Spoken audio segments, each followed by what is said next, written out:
Mire, lo que pasó el sábado es muy profesional y mucho más profesional según han venido desarrollándose los acontecimientos. Primero, desde el punto de vista militar, fue una operación extraordinaria, masiva, 150 aviones, 2 helicópteros, la captura de Maduro y el juicio que inició hoy. Todo eso hace parte de un movimiento muy profesional. Segundo, eh, la manera en cómo se están sucediéndose las cosas, la sucesión de Delcy Rodríguez, la vicepresidenta, hoy es la presidenta en funciones en Venezuela. Ella parece estar cooperando, o al menos eso es lo que dice Trump, a favor pues, de una serie de cambios que principalmente, doña Xiomi, tiene que ver con restablecer la capacidad de Venezuela de producir riqueza, ¿sí? Y de ahí debe derivarse una serie de procesos adicionales en lo político. Mi postura es que tendría que restablecerse la capacidad estatal y la capacidad de llevar a cabo elecciones del régimen venezolano. Em, y que vaya a pasar, pues de ahora en más requiere un montón de apoyo, un montón de trabajo, un montón de expectativas y sobre todo un montón de alguna manera, protección por parte de los que queremos que esto salga bien. Ya no lamentándonos, Xiomi, quizás esto es lo más importante, con esto cierro, no lamentándonos por la violación del derecho internacional que la hubo, pero en este momento ya es un hecho cumplido, ya probablemente esta semana Nicolás Maduro vaya a ser condenado por cargos de narcotráfico y criminalidad organizada de terrorismo en Estados Unidos y se va a morir en Estados Unidos.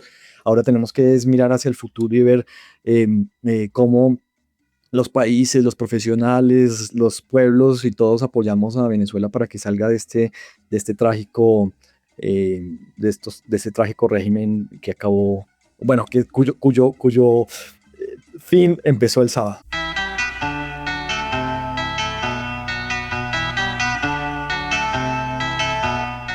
En este episodio de Conversando de Política, continuamos el diálogo que iniciamos hace unas semanas con Lucas Peña sobre la situación de Venezuela. Lucas es analista en conflictos y seguridad, experto en construcción de paz y docente de la Pontificia Universidad Javeriana de Colombia. El episodio de hoy es una conversación de café entre dos amigos. Tratamos de entender qué pasó y esperamos poder elucidar qué puede venir después. Partimos de una premisa fundamental sobre lo ocurrido en Caracas. Fue una operación compleja, profesional y altamente sofisticada. Y precisamente eso nos abre varias preguntas. La primera tiene que ver con la operación misma. La extracción de Maduro, para seguir usando el eufemismo gringo, ocurrió sin resistencia alguna. Algo así resulta casi inexplicable sin al menos dos hipótesis sobre la mesa. O Maduro negoció su salida, o fue entregado por los segundos al mando del régimen. Lucas no elige ninguna de estas dos opciones, pero coincidimos que algún tipo de coordinación tuvo que haber. Ahora bien, Donald Trump insiste en que Estados Unidos está manejando Venezuela. Sin embargo, no vemos una administración estadounidense ni gobernando el país, ni un aparato civil norteamericano tomando el control del Estado. Más bien quien asumió fue Delcy Rodríguez, figura central del régimen chavista, quien ya es presidente en funciones. Todo indica entonces que su ascenso se produce con la aprobación de Washington. Pero eso nos trae una pregunta inevitable. ¿Estamos ante una intervención limitada o ante una invasión, aunque sea menos explícita? ¿Qué tipo de transición puede darse bajo estas condiciones? Lucas hace el ejercicio, ideal claro, de imaginar estas condiciones y las acciones necesarias para una transición pacífica. A partir de ahí emergen también otras ideas, como por ejemplo lo que podemos llamar el modelo Trump. Estados Unidos no ha justificado la operación como un cambio de régimen ni como una cruzada democrática, sino como la captura de un jefe criminal que representa una amenaza directa para la seguridad nacional. Esto abre otro problema más. Si un presidente puede ser capturado bajo el encuadre, bajo el framing, enmarcado como un criminal transnacional, bajo la criminalidad transnacional, ¿qué impide que esta lógica se aplique a cualquiera, en cualquier lugar y en cualquier circunstancia. Más aún, estamos frente a una nueva versión, ahora transnacional, de ese viejo dicho latinoamericano que dice: para mis amigos todo, para mis enemigos la ley. Lucas introduce además otro matiz importante sobre la legitimidad del proceso. No podemos pensar en una Venezuela unificada. Muchos pueden celebrar la salida de Maduro, quizás la mayoría, quizás todos, pero el desacuerdo empieza cuando nos preguntamos qué sigue, quién gobierna y bajo qué reglas. El futuro también pasa por la migración, no debemos olvidarnos de eso. Habrá retorno, Lucas cree que sí, pero de manera gradual, probablemente liderado por tecnócratas, cuadros profesionales, empresarios, algunos activistas. Pero no deberíamos esperar una peregrinación masiva hacia Caracas. En este escenario no podemos dejar de hablar de María Corina Machado. Debe asumir un poder directo, debe asumir un liderazgo, o más bien jugar un rol más discreto en esta nueva etapa. Con estas preguntas, ninguna resuelta de todo, los dejo con la conversación. Ya saben, Conversando de Política forma parte de la red de contenidos de The Jacob Shapiro Podcast. Si te gusta el episodio, te invito a seguirnos, a compartirlo y a continuar la conversación. Lucas, querido amigo, bienvenido otra vez. Vamos a continuar esa conversación que iniciamos el otro día, que se llamó La guerra y la paz en el Caribe. Yo creo que hoy día tenemos muchos más ingredientes para poder discutir esto. Hemos tenido uno de los fines de semana más importantes para la historia reciente de América Latina, con lo que llaman la extracción de Nicolás Maduro de la presidencia, de su residencia de Venezuela. Entonces, quisiera además empezar contándote que hay algunos puntos, mejor dicho, más que contándote, recordándote que hay algunos puntos que habíamos abordado la vez pasada, cuando Donald Trump recién estaba movilizando recursos navales hacia la zona del Caribe y había bombardeado algunas pequeñas embarcaciones, cuando, digamos, la escalada estaba empezando. Discutíamos si es una guerra contra las drogas. Tú mencionaste muy precisamente los grandes contingentes de petróleo que hay debajo de Venezuela, si era un pretexto para presionar a Venezuela. En ese momento todavía hablamos de presionar. Hablamos también de otros temas conectados como el Premio Nobel de María Corina Machado. Y dijiste algo, y creo que vamos a empezar acá, y acá no quiero destacar que te equivocaste porque no tenemos bolas de cristal, pero digamos, tuviste un forecasting algo Optimista, sobre optimista. optimista. Iba a decir inocente, pero qué bueno que dijiste optimista. Entonces decías, una intervención directa de Estados Unidos es improbable, dijiste. Y es más, decías, terminará en una retirada inevitable por tratarse de una puesta en escena que no puede sostenerse. Lucas, más que hondar en la imprecisión, yo lo que quisiera saber es, ¿qué pasaba entonces? ¿Qué pasa hoy? O sea, ¿cómo estás viendo las condiciones que te hacían decir eso entonces y las condiciones que te hacen decir tal vez otra cosa hoy? Bueno, Elohim, nuevamente gracias por la invitación a tu podcast. Es un espacio, como lo mencioné la primera vez, que creo que está añadiendo valor a la discusión pública en América Latina. Eh, Mira, bueno, es que hay mucho para decir. Primero, quizá uno de los asuntos o de los mensajes que quise dar de manera más, digamos, vehemente en nuestra primera salida fue que la, la migración de Venezuela es principalmente mala para su propio país, ¿sí? Que la salida de 9 millones de venezolanos de su país ha sido la tragedia económica, social más grande de ese país y que esto, eh, pues el principal, digamos, damnificado es el propio venezolano, Venezuela misma.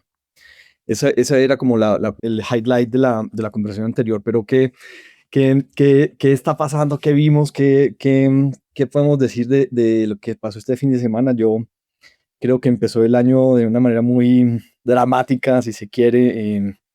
Yo quisiera en algún momento contarte un poquito de lo que hablé con mis amigos que están en Caracas sobre cómo vivieron eso, pero mira, Elohim, un poco, quizá lo que me parece clave de la extracción de Maduro y su esposa el sábado en la mañana es que se hizo sin poner las botas en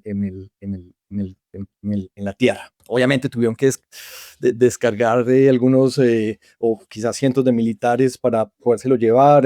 Ya sabemos que hubo 32 policías y militares cubanos asesinados que hacían seguramente parte de la guardia de la corte de escoltas de Maduro que murieron en esa operación. Pero se lo llevaron y primero no hubo ningún tipo de reacción por parte del ejército bolivariano, lo cual es en sí mismo curioso o mediocre. Yo creo que es más curioso que mediocre, pero ahorita hablamos de eso. Y segundo, lo hicieron de una manera pues muy, muy competente en términos militares, ¿no? Avanzan 150 aviones, un despliegue militar que no se ha visto tampoco, yo creo que en la historia reciente militar por parte de Estados Unidos, ni siquiera en Irán hace 6 meses que bombardearon las bases nucleares, eso se hizo con 5 aviones.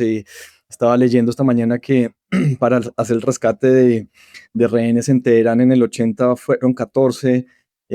Lo de Noriega en Ciudad de Panamá en el 89 fue algo mucho más limitado. Aquí fueron 150 aviones bombardeando lo clave de la defensa aérea y militar de Venezuela. Y luego helicópteros descienden en la base donde estaba Maduro, lo toman en pijama, aparentemente él no estaba ni siquiera ansioso por lo que pudiera pasar, estaba debilísimamente protegido, él tenía ¿cómo se llama eso? Un cuarto de emergencias donde se iba a refugiar. En este caso no alcanzó a llegar allí porque parece que sabían los militares gringos absolutamente todo y pudieron prevenir que se escapara y se lo llevaron. Entonces, el punto que quizá quiera hacer acá es que no hay un despliegue de tropas y una ocupación, digamos, que era uno de los otros puntos que quise hacer, una ocupación, una invasión. Tampoco se puede calificar lo del sábado como una invasión.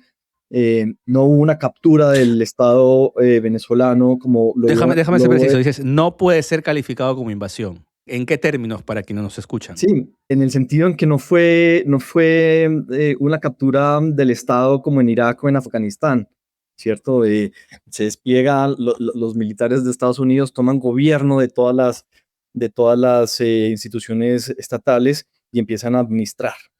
A pesar Es, de que Trump dijo que ellos se van a hacer cargo de la gestión, porque la palabra fue run, ¿no? Que es me hago cargo del gobierno, digamos. A pesar que ha dicho eso Trump, consideras que no es una intervención. No es que yo tenga una posición clara, pero creo que es un debate central si esto es una intervención o no.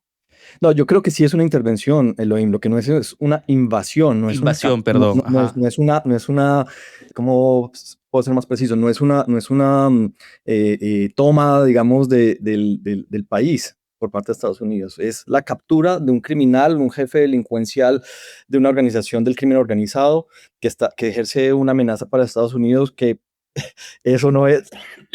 Vamos a ver qué pasa hoy en el juicio de Maduro, pero digamos, lo que es claro es que están usando a los segundos del régimen después de Maduro para hacer esa administración. Dijo Trump, él sí y ellos están ayudando, y si no ayudan, pues vamos a seguir presionando para lograr nuestros objetivos. Entonces, lo que yo veo es que seguramente con la competencia y el apoyo de Delcy Rodríguez, que es la vicepresidenta que se proclamó presidenta a cargo ayer, Vladimir Padrino, que es el ministro de Defensa, Diosdado, que es el ministro del Interior, aunque no sabemos mucho de él porque no estuvo en las fotos ayer. Con la ayuda de todos ellos va a haber pues una seguramente administración de las empresas de petróleo, influjo Pero ¿qué empresarios del significa con la petróleo. ayuda de todos ellos en Pues mira, preciso, ¿no? me refiero a la administración del Estado y asegurar la convivencia entre todos los venezolanos. O sea, tú te puedes imaginar ¿Tú si realmente confías en Diosdado Cabello, en Padrino, para hacer eso? O sea, estás hablando de la gente que ya estaba ahí con Maduro siempre. O sea, y esa es una de las grandes interrogantes que vienen, ¿no? Es decir, ¿qué capacidad tiene Estados Unidos para manejar a Gorila 2, Gorila 3, ¿no? Considerando que solamente se llevaron a Gorila 1 y a su esposa. O sea, lo digo porque no es que no crea que Venezuela esté en otro momento de su historia. Creo que es clarísimo que las condiciones para y- un eh, cambio de régimen y las condiciones para una transición y las condiciones para que el chavismo, luego liderado por Maduro, acaben, creo que las condiciones están dadas. Sin embargo, lo que quiero, digamos, poner sobre el tapete para problematizarlo, sobre todo, es esta idea de que Estados Unidos deje en la cabeza a quienes muchos tildan como los principales mafiosos del régimen. sí, sí, Elohim. Entonces voy a retomar algo que dejé en punta anteriormente y es que Maduro fue secuestrado sin ninguna oposición.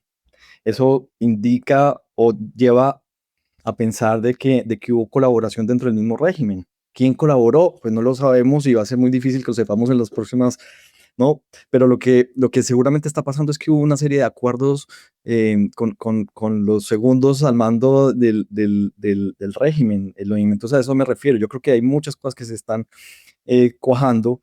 Y si esto es tan profesional como yo creo que está haciendo, porque es que leí las entrevistas de Marco Rubio, que realmente es la persona que está, digamos, gerenciando, si se quiere, esta intervención, parece mucho más sofisticado de lo que solemos considerar. Y yo creo que esa foto de Delcy rodeada de todos excepto de Diosdado es una forma de demostrar que las cosas que hay una cooperación, una afinidad electiva entre Estados Unidos y el nuevo régimen, o el antiguo, digamos, el régimen chavista, para lograr los objetivos de Estados Unidos, porque no tienen otra alternativa esos segundos que quedaron allí. Lo que nos lleva a una pregunta fundamental bajo esta lógica del sofisticado, ¿no? O sea, porque hay también voces, y acá lo que yo busco hacer es como que traer voces, una a otra hipótesis, algunas más conspirativas que otras,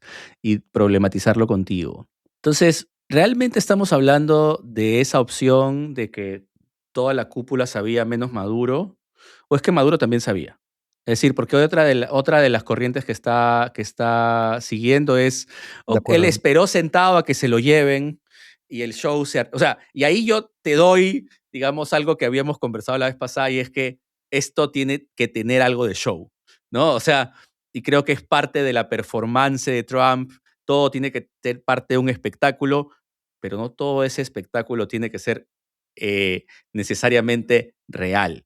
Entonces, ¿hasta qué punto hay pistas que nos permiten aceptar o al menos considerar la posibilidad de que Maduro haya sido parte de este ajedrez?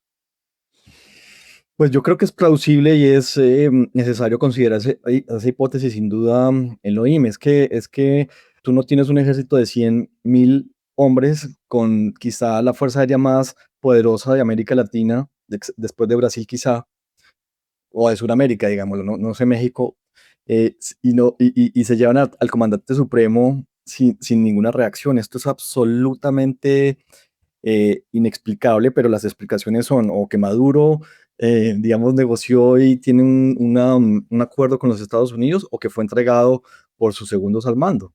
Cualquiera de las dos cosas es posible, pero pues, digamos, la invasión, como tú la llamas, pues fue impecable, realmente, fue militarmente muy, muy bien hecha.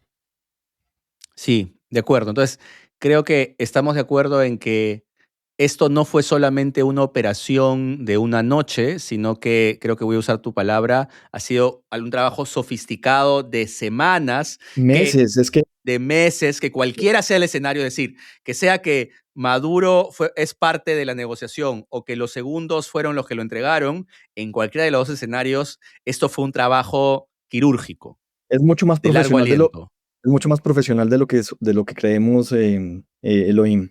Ese es quizá el punto.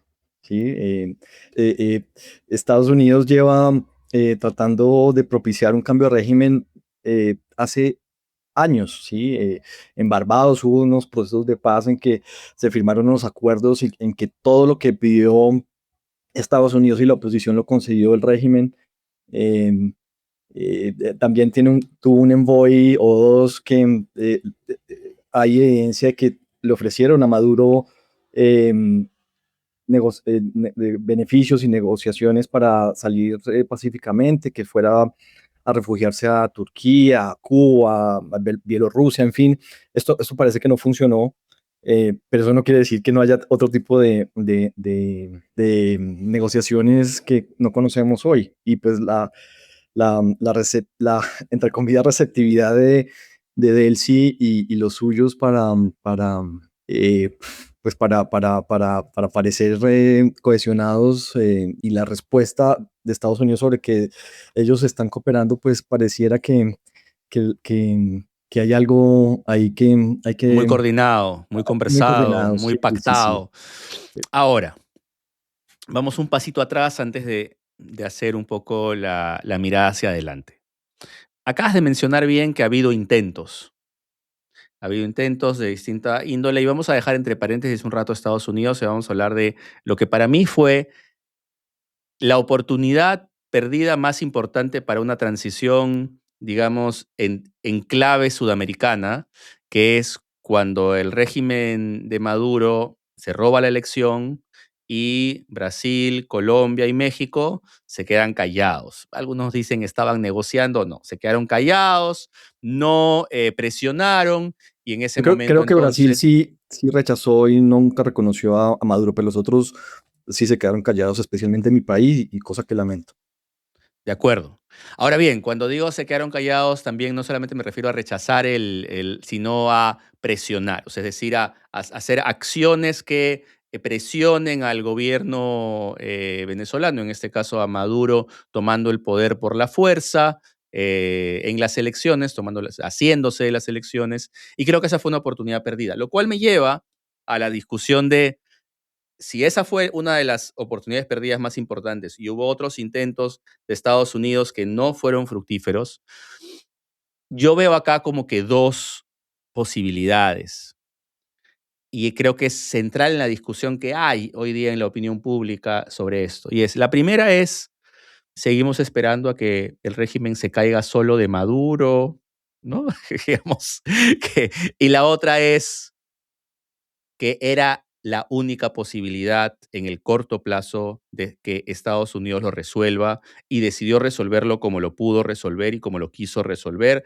E incluso tenemos una María Corina Machado, Premio Nobel de la Paz, hablamos muy bien, tú y yo coincidimos que ella tenemos que reconocer que fue una defensora de la democracia en Venezuela en los últimos años, a pesar de poner en riesgo su vida y cohesionando a la sociedad civil. Entonces, en ese contexto, a mí lo que me queda la duda, porque he estado pensando durante mucho tiempo, es eh, cuál era la salida para Venezuela. Y mi impresión a estas alturas es que Estados Unidos era la única salida en el corto plazo para Venezuela. La otra opción era esperar y esperar y esperar. Tal vez no es perfecta, tal vez no es la que todos esperábamos, pero la salida ya empezó. El critical juncture, como dirían, la coyuntura crítica, dirían los politólogos, está ahí, antes no estaba. ¿Cuál es tu opinión al respecto? Pues sí, que no había otra alternativa posible, Elohim. Lo de las elecciones del 24 a las que ya nos referimos fue obsceno. Sí, como decimos en colombiano, la chambonería con la que se robaron esas elecciones fue rampante. Tanto así que y lo mencionamos en el episodio, la capacidad que tuvo la oposición de coordinarse para crear un banco de actas que permitieran cuantificar y hacer un escrutinio no oficial de las elecciones. Tomó por sorpresa al régimen, que sacó una cifra completamente del bolsillo, para proclamar a Maduro pues, presidente. Pero anteriormente había habido movilizaciones en 2017-2016 que abrieron incluso un expediente de la Corte Penal Internacional, masivas. Esto debía haber sido escuchado. El 2015 perdieron las elecciones de la asamblea, que tampoco fueron respetadas porque no lograron, no permitieron que los parlamentarios de la oposición se posicionaran, ¿no? Digamos, eh, prohibieron a María Corina lanzarse a las elecciones, ¿no? Hay una serie de intentos pues, de una década ya, de un cambio pacífico de régimen que hacía pensar que no hubiera otra alternativa más que la fuerza, y yo celebro el OIM, y esto me lo van a decir, me lo van a criticar mis amigos, que tengo muchos en la izquierda.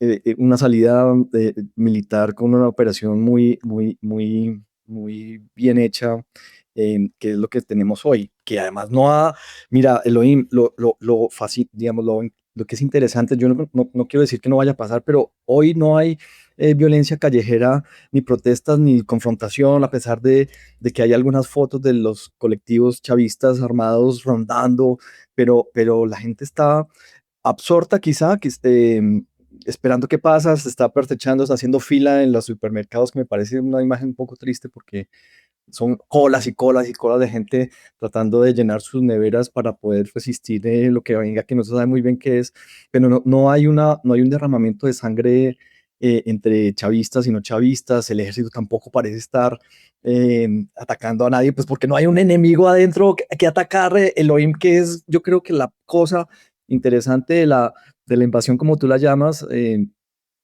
Entonces, yo creo que todas estas cosas hacen considerar que va a haber unos meses, unas semanas quizá, en que el régimen va a permanecer allí, en que los Estados Unidos va a tomar control de la economía y a sacar petróleo, que también quiero decir, el petróleo, me lo criticaron mis amigos de izquierda, decían: Lucas, pero tú que estás apoyando, vas a entregarle el petróleo a Estados Unidos.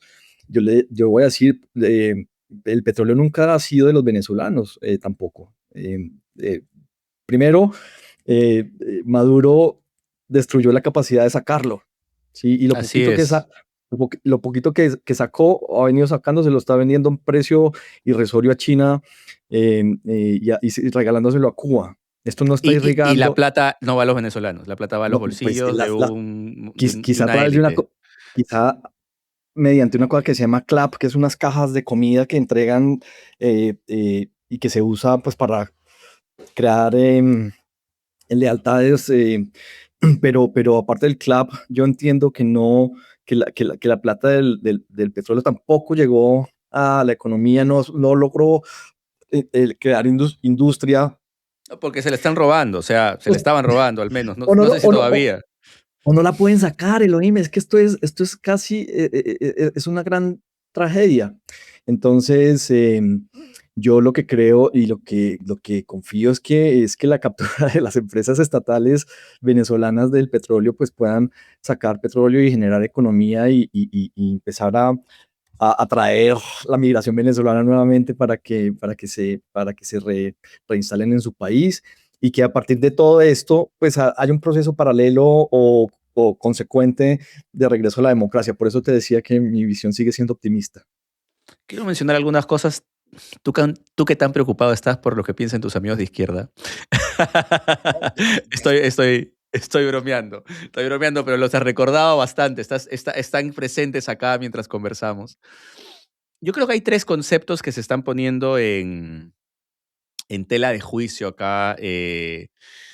Uno es el concepto de legitimidad, otro es el concepto de legalidad y otro es el concepto de soberanía, ¿no? Entonces, me voy a poner un poco teórico acá, pero no voy a definirlos. Más bien lo que quiero poner sobre el tapete es que cuando hablamos de legitimidad, digamos, lo que estamos hablando acá es que, creo que tú lo has mencionado bien con tu ejemplo, los venezolanos en grueso, dentro y fuera de Venezuela, están aceptando esto y hasta cierto punto querían esto, esperaban esto y lo ven como algo que era necesario. Hasta Elohim, cierto punto. Ahí sobre, dame sobre las eso, precisiones.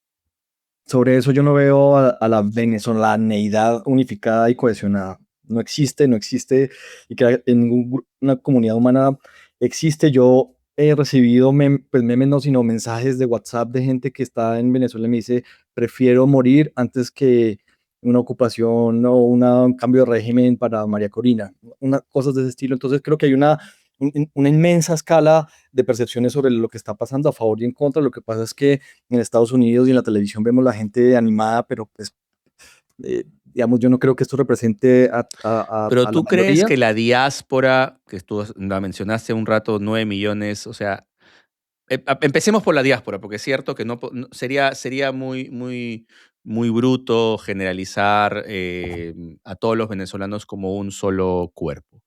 Empecemos por la diáspora.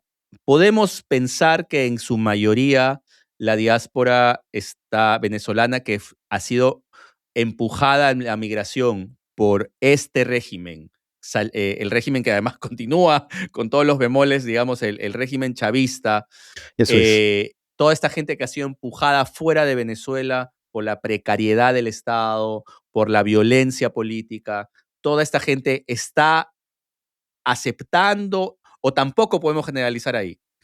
No, es que todo tiene de minucia, nuances, ¿no? Yo creo que no hay un venezolano que no esté feliz de que Maduro esté enfrentando un juicio en este momento en una corte en Manhattan. Creo que no tengo duda de que todos están felices con eso. Que vaya a pasar luego, y si es María Corina, o si es el régimen, los Estados Unidos los que van a tomar el control del futuro de Venezuela, ahí es donde está el problema, Elohim. Y como no sabemos muy bien, y por ahora el régimen continúa haciendo lo mismo, entonces todavía la gente está, como te decía ahora, apartechándose y quedándose en casa esperando a ver qué va a pasar. Me encantan los matices. Entonces, digamos que nadie está, digamos, muy pocos pueden estar en contra de que Maduro ya no esté en el poder. Pero que sigue es un punto de discrepancia fundamental. Digamos, si sigue María Corina, si siguen los chavistas, si sigue Estados Unidos, o sea, ¿quién sigue? Va a ser un punto de discrepancia y esas tres, y puedes tener tres bloques grandes ahí. Sí, Ok, y depende a quién le preguntes, Elohim, sí. ahora hablemos de la legalidad. O sea, es decir, me queda claro que la legitimidad, hay ciertas cosas más legítimas que otras y que la legitimidad en otras cosas puede ser más fragmentada. Ahora hablemos de la legalidad. Yo voy a plantear dos ideas. Tú eres un hombre además de acuerdos de paz, así que ahí, digamos, algo de resorte tienes para esto.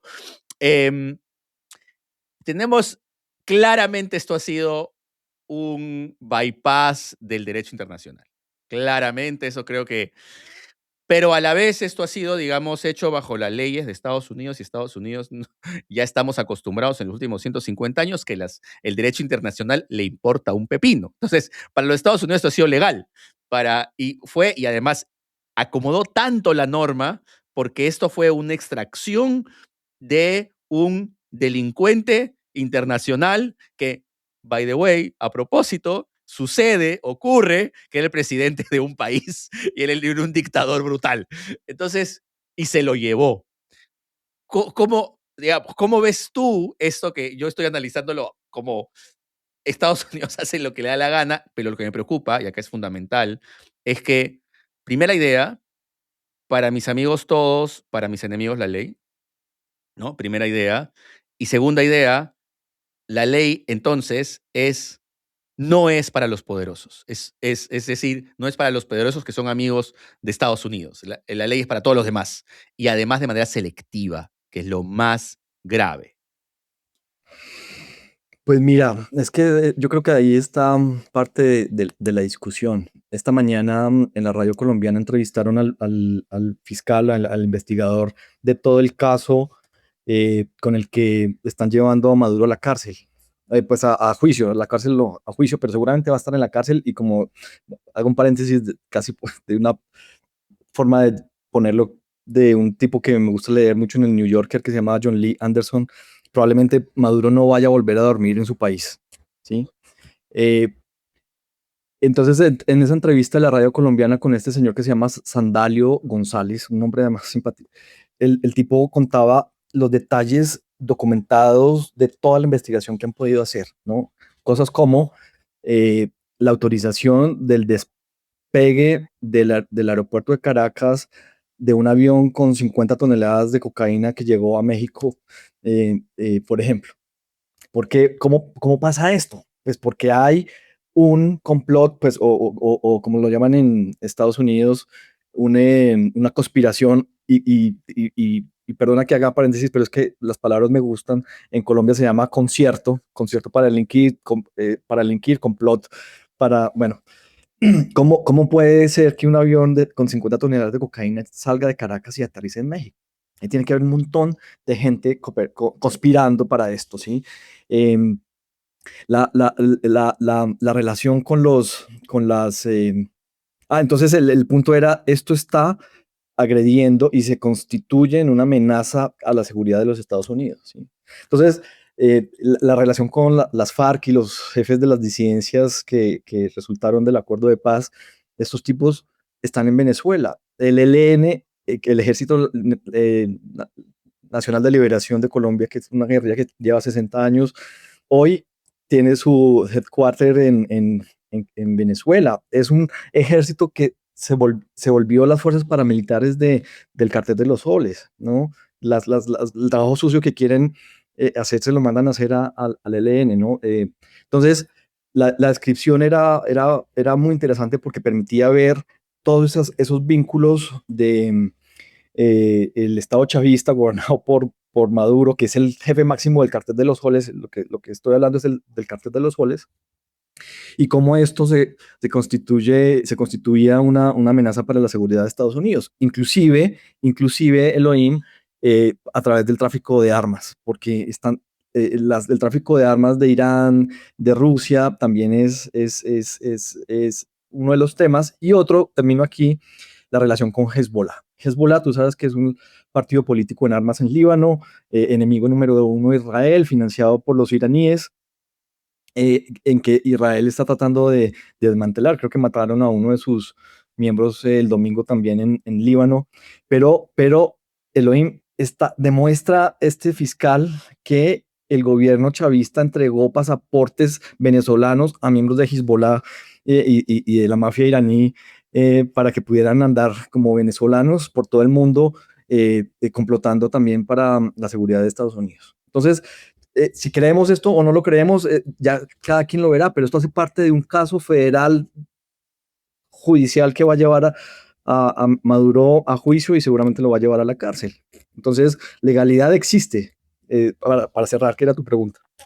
Legalidad existe, claro. Legalidad existe bajo los términos de los Estados Unidos, ¿cierto? Porque hay una tensión con el derecho internacional al extraer a un presidente, por más dictador que sea, o no. Ahí no me queda claro. ¿Tú qué sabes de eso? Mira, esta mañana estaba escuchando también en la radio colombiana a Luis Moreno Campo, el primer fiscal de la Corte Penal Internacional, un argentino que llevó el juicio de Videla en su país, y eso lo convierte en un abogado muy capaz de levantar evidencia, y fue el primer fiscal de la Corte Penal Internacional. Y decía, mire, lo que aquí tenemos es un crimen de agresión, un crimen de agresión según el Estatuto de Roma, pero según las normas de Nuremberg es un crimen contra la paz. No hay ninguna duda de esto. Está prohibido hace muchos años que los países agredan a otros sin justificación, porque es que sí hay justificación, ¿no? Si hay una declaración de guerra, ¿no? Si hay ¿no? Una serie de cosas. Eh, yo creo que eso está configurado Elohim, pero si me preguntas, y vuelvo a pensar a mis amigos de izquierda, esto es secundario. Lo que me lleva a una discusión sobre qué sigue. Pero qué sigue no en términos de gobierno en este momento, sino en términos de la geopolítica de esta extracción. Dale, tú tienes algo que decir, suéltalo, lo tienes ahí. No, mira, es que yo la otra vez ponía en Blue Sky em, sobre una noticia sobre China y Taiwán. China y Taiwán. China está em, súper ansioso por limitar la capacidad del régimen taiwanés. Tú sabes que son países distintos, pero China dice que eso sigue siendo chino. Eh, entonces, lo que expresaba es, Estados Unidos no se mueve en Venezuela para no darle pretextos a China o patente de corso para que pueda hacer lo mismo en Taiwán. Hoy esa patente de corso está activada. ¿Sí? Entonces, ¿qué va a pasar en el, creo que es el mar indochino? Bueno, con respecto a Taiwán, pues ayer vi que Japón salió también a pararse a decir pilas, que tenemos misiles en la isla más cercana japonesa a Taiwán, porque no queremos que se desordene el barrio allá entre Taiwán, Japón y China. Pero Elohim, lo de Taiwán puede ser el siguiente, digamos, efecto de bola de nieve de esta extracción o esta invasión en Venezuela, sin duda, pues porque hoy China va a decir, pues, que si Estados Unidos lo puede hacer, ¿por qué yo no? También podría decir, no es que le tenga mucha fe a los chinos, pero también podría decir, si es que Estados Unidos lo hace, yo voy a demostrar que no lo voy a hacer para asumir el nuevo liderazgo, digamos, moral del mundo que Estados Unidos claramente no está asumiendo. Puede ser, y a mí me fascina pensar distinto, pero lo que hemos visto los últimos años es que solo escala la conflictividad entre China y Taiwán. Pero me parecería interesante que demostrara su superioridad moral y ética China sin proceder en Taiwán. Mi preocupación va por el lado de el papel de los Estados Unidos en América Latina pronto, porque creo que nuestra discusión nos está llevando a algo bastante claro, y es que acá no hay un tema de, al menos la justificación legal no es un cambio de régimen desde la perspectiva estadounidense. Simplemente acá existe un actor no estatal llamado el Cartel de los Soles, que tiene un líder. Ese líder es el presidente de Venezuela. Este líder yo me lo voy a llevar porque es del Cartel de los Soles, no porque es el presidente de Venezuela. Obviamente, porque es el presidente de Venezuela, tiene mayores recursos para poder desplegar lo que quiera, pero me lo llevo porque es el líder del Cartel de los Soles, es el líder de esta organización criminal. Lo que quiere decir varias cosas. En primer lugar, que Estados Unidos ha dejado claro que su enemigo principal y que está dispuesto a hacer lo que quiera cuando quiera Trump es, contra ellos, quiero decir, es actores no estatales criminales. ¿No? Primera idea. Segunda idea, actores no estatales criminales a los cuales además le da declaración de terroristas, que además ya está toda una lista de quiénes son terroristas. Entonces, toda esta lista de terroristas, en teoría, debería estar muriéndose de miedo, pero a la vez me queda la duda de, oye, ¿por qué te llevaste solo a Maduro? El Cartel de los Soles es una cúpula ¿no? Entonces, la siguiente pregunta sería, ¿qué va a pasar con ELN? ¿Qué va a pasar con no sé cómo lo llamas, ex-FARC, post-FARC o Ex-FARC. este grupo, ¿no? Los ex-FARC. ¿Qué va a pasar con, ¿cómo se llama el cartel del Golfo? ¿Qué va a pasar con los carteles, el cartel de Sinaloa? ¿Qué va a pasar con el Tren de Aragua? Es decir, mi impresión, y te voy a soltar mi tesis. Mi tesis es que Estados Unidos va a iniciar una embestida de baja intensidad llamada declaración de guerra contra los sectores no estatales que defina como terroristas. Y el Estado que él identifique que está protegiendo, en términos de Trump o de su gente, a estas organizaciones criminales, a estos actores no estatales, se volverán por definición enemigos de los Estados Unidos, además, si es que ya no lo son por ideología. Bajo esta perspectiva, yo creo que hay dos efectos. El primer efecto es que va a tener a América Latina temerosa, sobre todo a las figuras que son parte de estos carteles temerosos, pero no sé cómo vayan a reaccionar ante el miedo. El miedo no siempre lleva a ocultarse, el miedo también puede llevar a más agresión, ¿no? Entonces, ¿cómo van a reaccionar los actores no estatales si están viéndose así? Número uno. Y número dos, ¿cómo van a reaccionar los actores estatales que protegen a estos? Porque acá hay un doble discurso también. Es decir, mientras capturas a Maduro, sueltas al expresidente de Honduras por los mismos cargos. Es decir, y eso quiere decir entonces que tú capturas selectivamente y dejas ir selectivamente en función a quienes se alinean contigo políticamente. Lo cual nos lleva a un último punto, que es que también puede ser una forma de sujeción para los actores estatales a través de esta idea. Es decir, tú vas a coincidir conmigo de todas maneras, porque si no, yo declaro que tú estás a favor de los criminales. Pues esto Y es toda una tesis doctoral, o al menos los objetivos de, no, pero mira, yo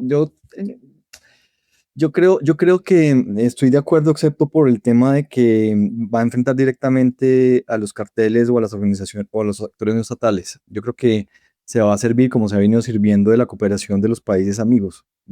México es uno de esos.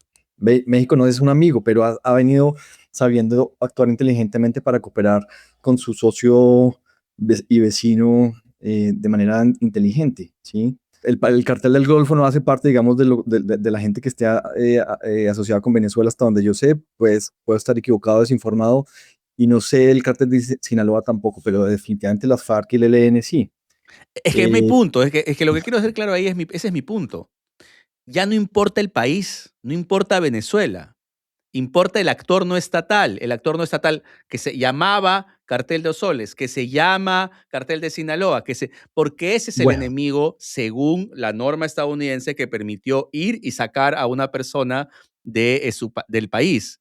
¿Por qué no puede ocurrir esto en cualquiera de los siguientes países? De acuerdo que México es más complicado, pero Colombia, por ejemplo. mira, antes de responder esta, quería decir que también es dable esperar que Maduro esté cooperando para dar información para poder hacer ese combate de manera mucho más específico, y sobre todo darle respaldo legal a cualquier acción que tú creas. Pero mira, 100% de eh, acuerdo. yo creo que esas declaraciones de Donald Trump, de que Gustavo Petro tiene que cuidarse el culo, eh, puede ser, puede significar que haya un expediente armado en que Petro o alguien del gobierno, o su mismo hijo, que ese sí tiene cargos de narcotráfico, pues haga parte de una organización terrorista. Y por eso Trump está tan activo diciendo que Colombia, que Bogotá va a ser la próxima ciudad que van a bombardear, y que Petro tiene que cuidarse el trasero. Entonces, bueno, yo creo que es plausible, Elohim. Yo creo que el desorden que causaría una captura de Petro sería absolutamente inconmensurable. No veo tampoco que eso vaya a tener Pero ¿cuál es una- el beneficio de los Estados Unidos de capturar a Petro como lo hizo con Maduro? Porque Mira, los beneficios con Maduro son clarísimos. yo creo que no lo van a capturar, pero lo quieren disciplinar. Es que Petro está usando Twitter y sigue usando Twitter y sigue insultando y desafiando a los Estados Unidos. Lo que están haciendo es disciplinándolo.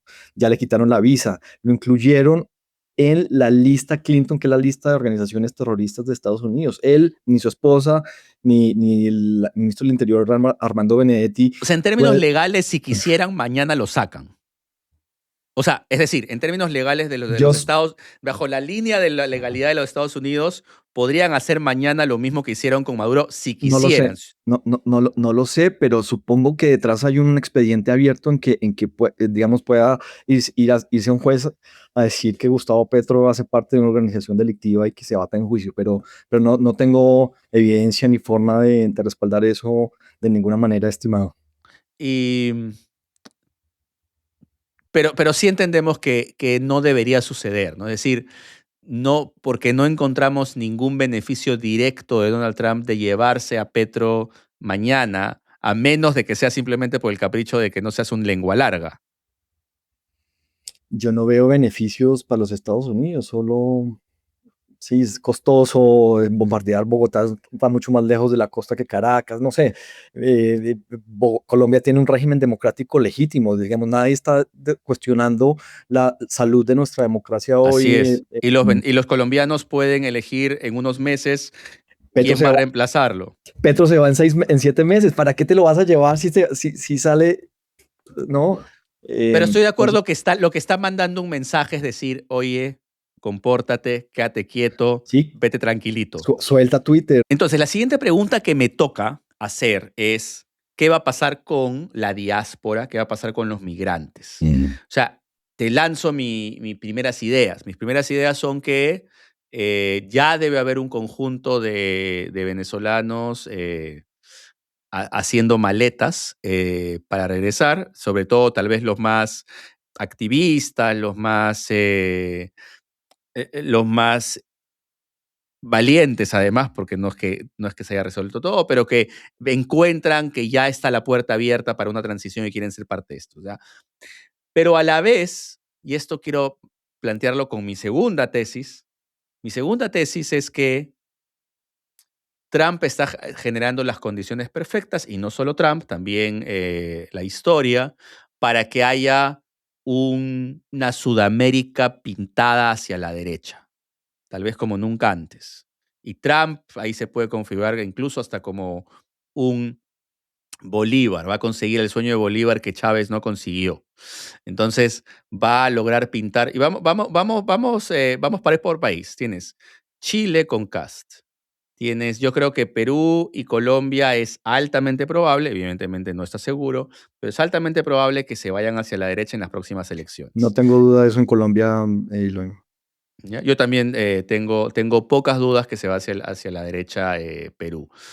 Luego tienes Bolivia, que al menos está a la derecha del MAS, que cualquier cosa iba a estar a la derecha del MAS, pero digamos un centro derecha. Tienes Milei, para qué discutir. Tienes Paraguay. Tienes ahora Venezuela, digamos que sigue con un gobierno chavista, pero con lo que yo llamo una invasión estadounidense, digamos, ahí matizada. Con esto tienes todo el Pacífico hacia la derecha, con además gente que le gusta a Trump, probablemente, si es que, porque los gobernantes de derecha hoy tienden a ser simpatizantes de Trump, ¿no? Entonces imaginemos que Perú y Colombia se tornen hacia la derecha, tienes Ecuador, ni qué decir, me olvidé de Noboa, ¿no? Tienes a Ecuador, Noboa. Entonces tendríamos el próximo año, que es mi predicción, Colombia, Perú, Ecuador, Chile, todo el Pacífico hacia la derecha. Milei, además, Venezuela en esta transición hoy día con incertidumbre violenta a su manera, y un Brasil que o se queda aislado o también se podría hacer a la derecha si gana alguno de estos candidatos populistas, Bolsonaro wannabe o Bolsonaro peor. El hijo de Entonces, Bolsonaro. ¿por qué esto es importante desde el punto de vista de la migración? Es importante por muchas cosas. Lo que acabo de decir es grueso, que Trump es el nuevo Bolívar. Hay gente que nunca me lo va a perdonar. Pero desde el punto de vista de la migración, lo que vamos a tener es dos cosas a la vez. Un efecto centrífugo y un efecto centrípedo, si lo quieres ver. Un efecto centrífugo desde el punto de vista de que estos gobiernos de derecha van a tratar de expulsar a muchos venezolanos a través de diferentes tipos de políticas públicas, ¿no? Recuerdo además esta entrevista cuando Kast era candidato y una señora le dice, señor, yo tengo mis hijos acá, yo tengo todo acá, pero yo no tengo papeles. Bueno, señor, usted va a tener que irse, le dijo, ¿no? A una señora en una entrevista. Entonces eso es Kast. Entonces, esta es la fuerza centrífuga, digamos. Ciertos países van a ver, porque son de derecha, los gobiernos, por un lado, y por otro, porque están viendo una oportunidad, van a o restringir las políticas de acogida o expandir las políticas de expulsión, o ambos. Desde el punto de vista centrípedo, lo que yo veo es que Venezuela naturalmente tendería ahora a recibir a, a mucha gente de la diáspora que nunca terminó de echar raíz, sobre todo en otros países, o algunos que son más activistas, para especulando un poco. Entonces, ¿cómo ves tú este proceso? Porque no veo que sea un proceso además lubricado, fácil, fluido, sino que lo veo como un proceso tenso, un proceso que incluye además movilidad, un proceso que incluye además tensiones de quién se queda, quién se va. ¿Cómo ves esto? Y quiero que cerrar con una idea además. Ninguno de los países sudamericanos ha dicho nada al respecto aún. Y eso es terrible. Es decir, si no quieres, digamos, generar presión o sumarte, digamos, desde un punto de vista de política pública, de foreign affairs, de relaciones internacionales con lo que está pasando en Venezuela, al menos inicia una política doméstica para decir, ya, estos son los siguientes pasos que vamos a planificar en este nuevo escenario geopolítico y migratorio. Pero no se han pronunciado con respecto a qué exactamente lo... Al punto de, ya sea individual o colectivamente, tener una respuesta frente a este nuevo escenario migratorio, en el cual hay mucha gente que probablemente va a querer regresar. Bueno, sí, mira, yo creo que la fuerza centrípeta es una realidad. A mí me pareció ridículo otra vez de mi presidente que hubiera salido a desplegar tropas en la frontera porque cree que va a haber una migración masiva, una salida masiva de Venezuela. No, yo no lo veo, no lo creo. Yo creo, al contrario, como tú lo dices, que va, digamos, este cambio de régimen debería absorber venezolanos de toda índole, pero sobre todo a esa tecnocracia que está esperando poder lograr tener un rol en lo privado, pero también en lo público, y sé que ya están haciéndolo, o sea, ya tengo evidencia de eso. Em, lo de la fuerza centrífuga, lo me parece menos claro porque es que deportar gente es carísimo. Ayer estaba oyendo un podcast de una periodista colombiana que entrevistaba a un académico que tiene un tenure en una universidad en Estados Unidos y él decía, mire, a Estados Unidos le vale 300.000 millones deportar gente. No solamente mandarlos en avión, sino ubicarlos, detectarlos, llevarlos, procesarlos y mandarlos. Esto es obscenamente caro, pero Estados Unidos lo puede pagar. Es ¿Sí? una logística brutal. Cuando hay decisión política, pues la plata sale. Pero una cosa es Estados Unidos, otra cosa es Chile, ¿sí? Otra cosa es Ecuador, ¿no? Yo no veo, pues es lo que yo pienso, no veo que haya una gran campaña para antivenezolanos para sacarlos pues, excepto en Chile, que es que Cast ganó las elecciones basado en eso. Pero no creo Pero realmente sí que veríamos tal vez no... Estoy de acuerdo contigo. Creo que las deportaciones masivas no son una opción logística en América Latina. realista, sí. Pero hablemos de restringir servicios, voy a decir una palabra fea, pero ahogar al migrante, ¿no? Es Sí, decir, asfixiarlo, sí. asfixiarlo. Mm. Pues mira, yo no veo a Colombia en eso tampoco, como lo decíamos en el primer podcast, lo que ha habido ha sido beneficios económicos para Colombia. Tú me decías que en Perú es un poquito distinto, ha creado un montón de presiones en vivienda, ¿no? Pero pues los datos son los datos y aquí tenemos 2 millones de personas, 2.800.000 personas más consumiendo, ya están la mayor parte, por lo que entiendo, regularizados a través de una norma que permitió que ellos pudieran acceder a la salud pública. Aquí la salud es pública, bueno, tienes que pagar, pero hay un régimen subsidiado, digamos, que es universal, que cubre a toda la población. Esos 2.800.000 crearon, pues están afiliados, están creando empresa, delinquiendo también de alguna manera, como lo hablamos la otra vez, pero yo no veo a mi país quitando esos beneficios. Elohim, en parte pues porque muchos de nosotros, pues de los colombianos fuimos en los 70s y 80s allá, entonces lo que hay entre venezolanos y colombianos es solamente una sola familia y así como fueron ellos hospitalarios con nosotros en su momento, nosotros creo que lo hemos venido siendo y eso ha sido muy saludable de la política pública de mi país. Pero eso es lo que yo veo en Colombia, no lo puedo identificar. Tú, dímelo en Perú, ¿cómo lo ves? Yo lo veo como un interrogante. Yo creo que tanto Colombia como Perú están entrando de procesos electorales. Yo creo que no vamos a ver política pública en el corto plazo y va a tocar a los siguientes presidentes quien toque tomar estas decisiones. Y yo creo que si es un presidente de derecha populista, como podría ocurrir ya sea en tu país o en el mío, sí podríamos ver algunas acciones al respecto dependiendo cómo se evoluciona la campaña y cuál es la razón por la que ganan las elecciones. Como tú bien dijiste, en el caso de Chile, efectivamente parte de la victoria de Kast se debe a un discurso de lo que ellos llaman una migración ordenada. Ahora bien, lo que me queda tal vez escuchándote también es que tal vez no es, tal vez es un poco es intuitivo pensar que va a haber mucha gente que va a regresar, pero tal vez no son tantos. Tal vez la otra mirada es, ya han echado raíz, ya tienen una nueva vida en nuestros países con todas las dificultades del caso. Entonces, tal vez pensar esa idea de que va a empezar una peregrinación de regreso a esa Venezuela prometida en el imaginario tal vez no es tan exacto y tal vez más bien debemos pensar, me pareció muy, muy lúcida tu frase de los que van a regresar son probablemente, en primer lugar, los tecnócratas, aquellos que quieren ser parte de esta transición.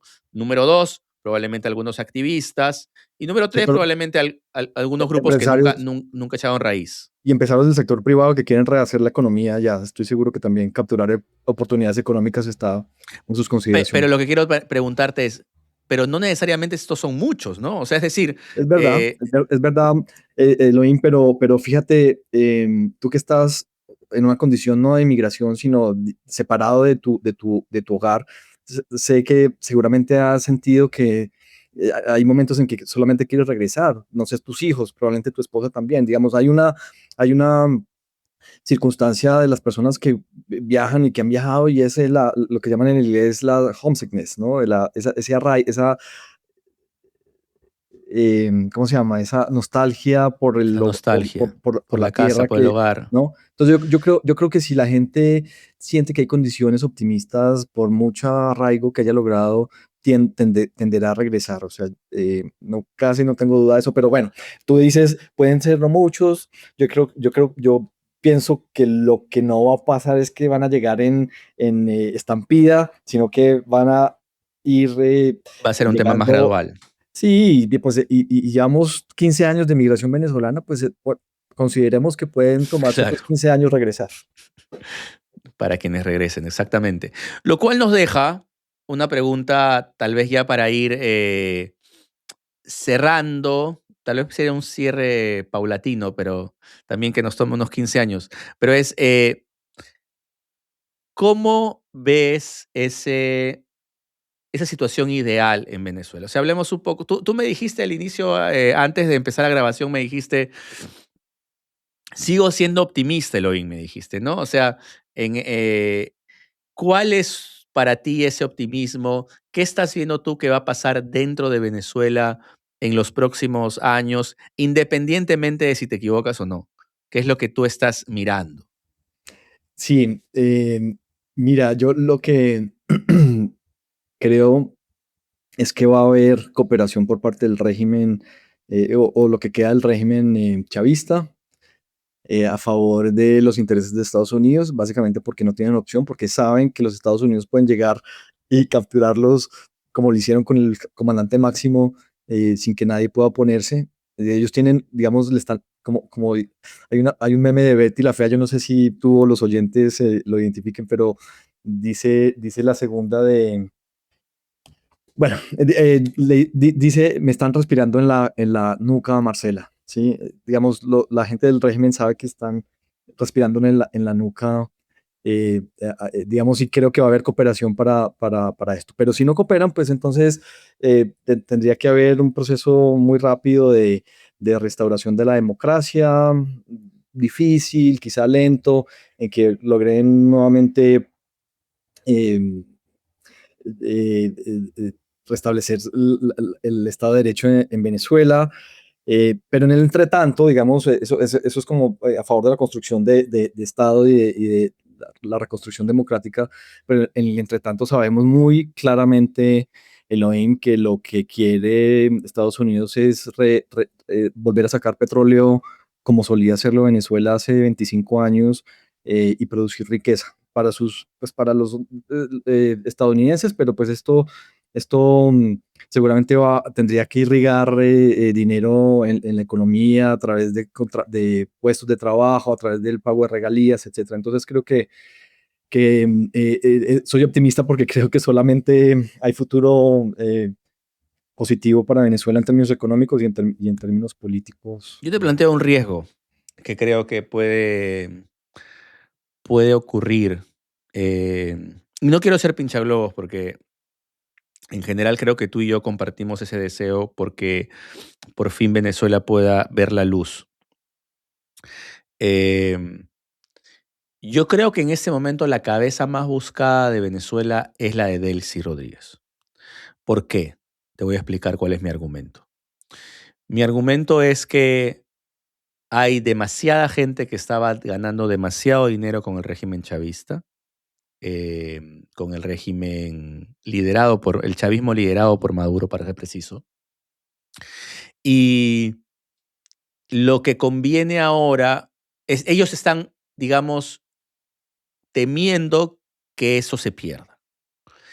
Y la mejor forma en este momento de interrumpir el proceso que Estados Unidos ha iniciado es generar caos. Yo creo que generar caos es la mejor estrategia hoy para un actor no estatal que se beneficia de esto, o tal vez de un estatal, ¿por qué no? Pero si tú quieres en este momento decir, sabes, dar la señal primero de que el proceso de estado, liderado por Estados Unidos no va a ser fácil, y no solamente no va a ser fácil, sino va a ser demasiado problemático. Y número dos, quieres que las cosas se queden relativamente como están, generas caos. La mejor forma de generar caos para mí en este momento es sacando del juego a la vicepresidenta legitimada por Estados Unidos, que es Delcy. Em, lo cual además me lleva a la pregunta de quién la defiende, porque, digamos, como tú bien dijiste, militares de Estados Unidos no están, ¿no? ¿Quién la defiende, ¿no? Y quién podría estar detrás de ella entonces, si no son, y esto creo que es una pregunta que tú habías puesto en la discusión por chat antes, ¿cuál es el rol del ejército bolivariano en este nuevo contexto? Si se le va en contra a Delcy, digamos, el acabose. Y tú mismo has dicho, Estados Unidos no crees que ponga botas en el territorio. Entonces, si hay un golpe de Estado militar y estás hablando de que ya Estados Unidos tenga que enfrentarse a todo el ejército bolivariano, eso es otra discusión. No hay nada mejor en este momento para las mafias que el caos en Venezuela, y eso yo creo que se puede gatillar mucho más fácil de lo que muchos pensamos. Pues mira, en este estado de incertidumbre yo creo que eso no se puede descartar, Elohim.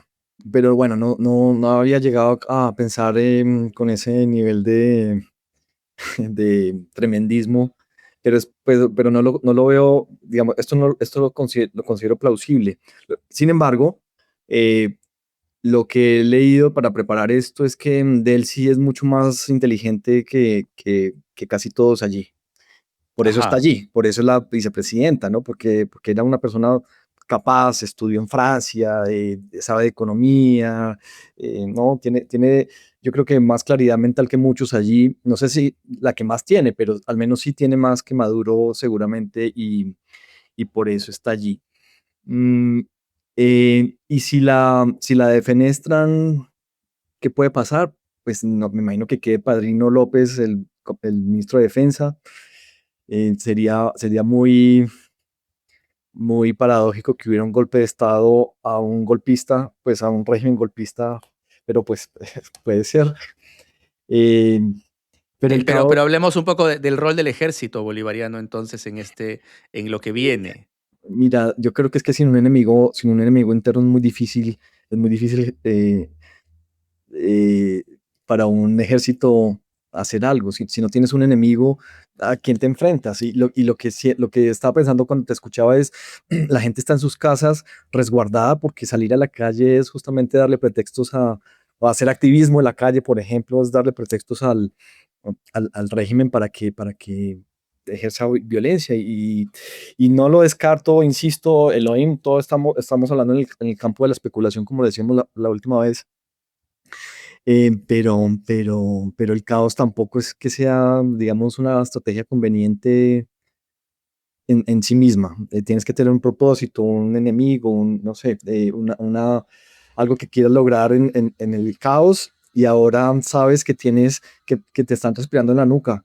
Entonces, parece, no sé, por ver. Desde un punto de vista de implementación de paz, digamos que son los terrenos donde además te mueves bien. ¿Cuáles serían, digamos, las condiciones que deben ocurrir, las acciones que deben trabajarse para que haya una transición pacífica, considerando todas las limitaciones ya que esta historia nos propone, ¿no? Que Estados Unidos hizo una intervención, que podemos discutir si es una invasión o no, pero que Estados Unidos está indicando que está administrando esto. Entonces ya, con estas consideraciones, con las consideraciones además que es el gobierno chavista el cual está aún en el poder, pero ya sin Maduro, pero a la vez que hay unas condiciones para transformación. Por favor, ¿cuáles serían, repito las dos preguntas, las condiciones y las acciones para una transición pacífica bajo esta mirada idealista que yo, digamos, hoy día traigo un poco a problematizar? Mira, gracias por esa pregunta, me parece súper interesante, me haces pensar un montón. Mira, lo primero que diría es que es necesario un reenvigoramiento del acompañamiento internacional. Hay una cosa que no hablamos el último episodio y era el papel de Noruega.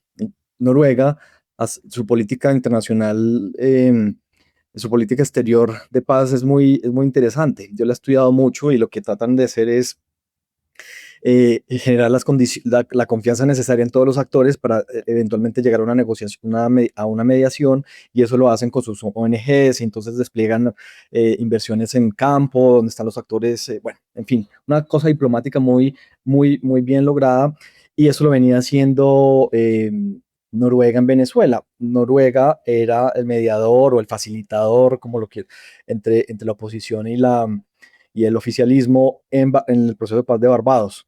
Ese rol se acabó con el Nobel de María Corina, pues porque el Nobel de María Corina lo entrega el gobierno de alguna manera noruego. Entonces, Noruega quedó fuera de combate. ¿Quién puede lograr ese rol? No lo sabemos. Pedro Sánchez en Venezuela lo dijo, en España lo ha dicho, Gustavo Petro, que es un incompetente, no, pues también lo ha dicho, pero él tiene menos chances. Entonces, la primera cosa para ir respondiendo en orden es un restablecimiento de la capacidad de la comunidad internacional para apoyar a Venezuela, que sea aceptada por las partes, ¿no? Que esa es como la otra condición a la hora de mediar. Entonces, primero eso. Eso también implica, pues, recursos, que haya unos fondos y una capacidad de gasto y ¿no? Un apoyo técnico muy importante, un apoyo técnico para lo siguiente, que es el regreso a la democracia. Yo creo que restablecer el papel de la Asamblea Nacional en Venezuela es principal antes quizá de poner al Ejecutivo otra vez en marcha o con nueva gente. Tenemos que asegurar que las regiones estén representadas, que las regiones, digamos sí, que todas que la Asamblea Nacional funcione, que apruebe impuestos, que decida qué es lo que o no puede hacer el Ejecutivo, etcétera. Y pues obviamente esto aparejado con elecciones presidenciales legítimas, ¿no? Y lo tercero, entonces la segunda cosa es elecciones. Y un poquito de fortalecimiento institucional para la democracia. Y lo tercero es, esta parte sí que es complicada, pero también requiere mucho apoyo internacional, el tratamiento de los crímenes.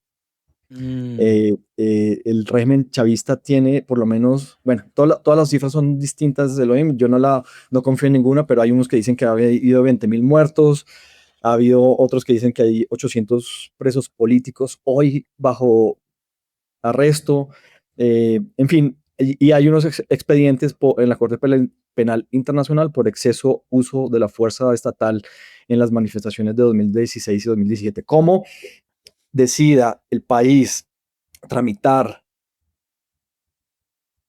penalmente a los responsables de esos crímenes? Creo que es la tercera cosa que hay que propiciar y hacer que se haga bien, porque hoy no es posible no juzgar los crímenes estatales y más en un contexto como el que tú planteas y es digamos, transición pacífica a lo que viene. ¿Mm? Esas tres Escuchándote cosas. me queda la sensación que hoy Estados Unidos necesita USAID. Es decir, independiente, más allá de la gran discusión de necesitar USAID, porque hay gente que se puede estar muriendo por la transición, de Y que el de un momento a Instituto, y el otro Instituto, y el Instituto de Paz de los Estados Unidos también, Elohim. Esa tal gente cual. era los que sabían hacer esto.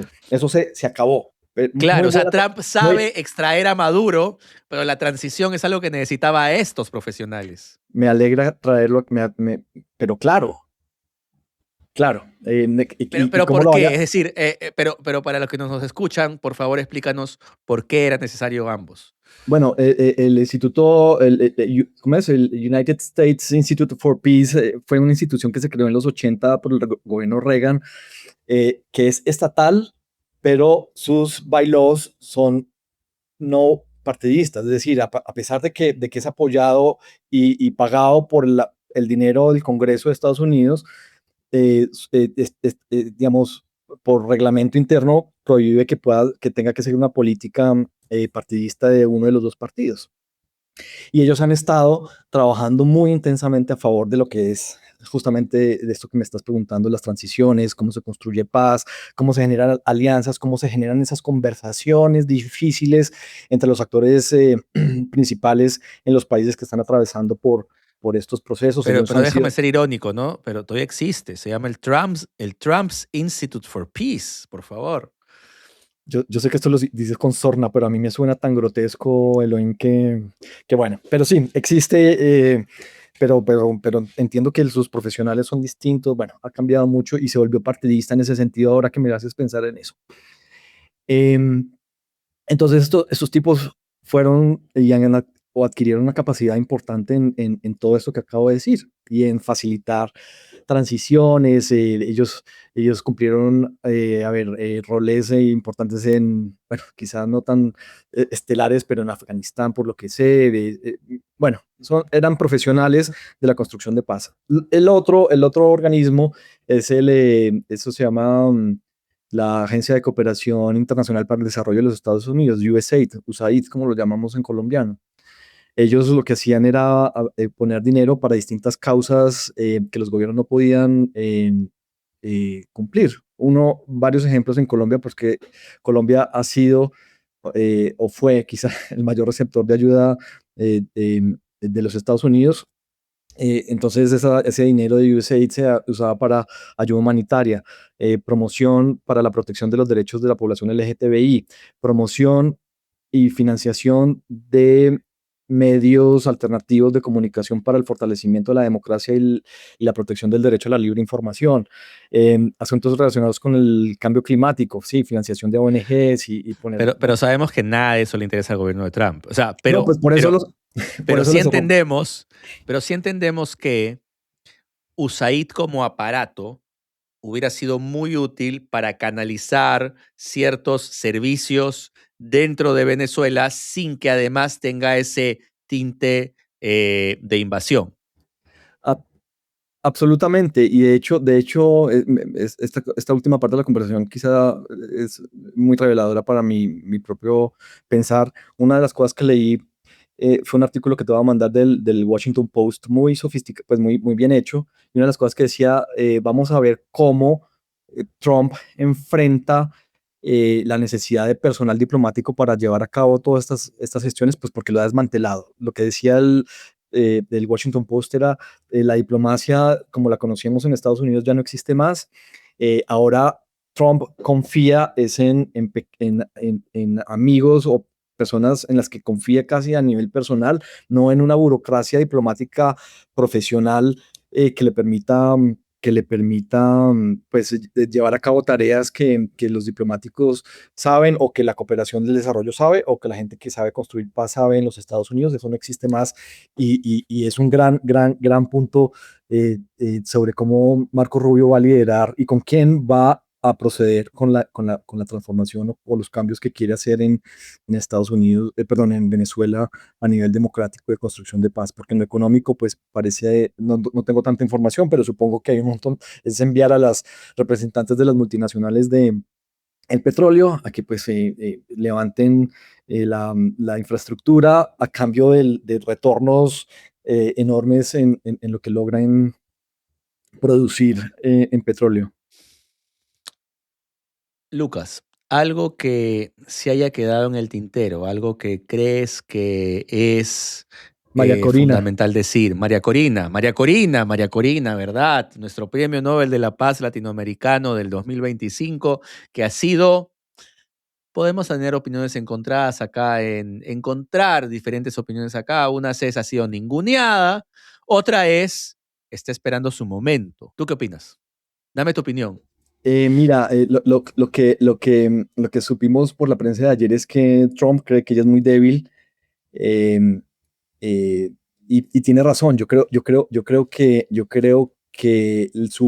aunque no desarrolló esa idea, yo la interpreto de la siguiente forma, y es que poner a María Corina ahora a administrar el ejército bolivariano, era eh, condenarla al fracaso. ¿Sí? Pero Y no eso, solo eso, además es quemarla rápidamente porque tú estás Estados Unidos poniendo a alguien como líder. Porque yo creo que lo más inteligente es generar una sucesión que convoque elecciones y que María Corina se lo gane en las urnas, ¿no?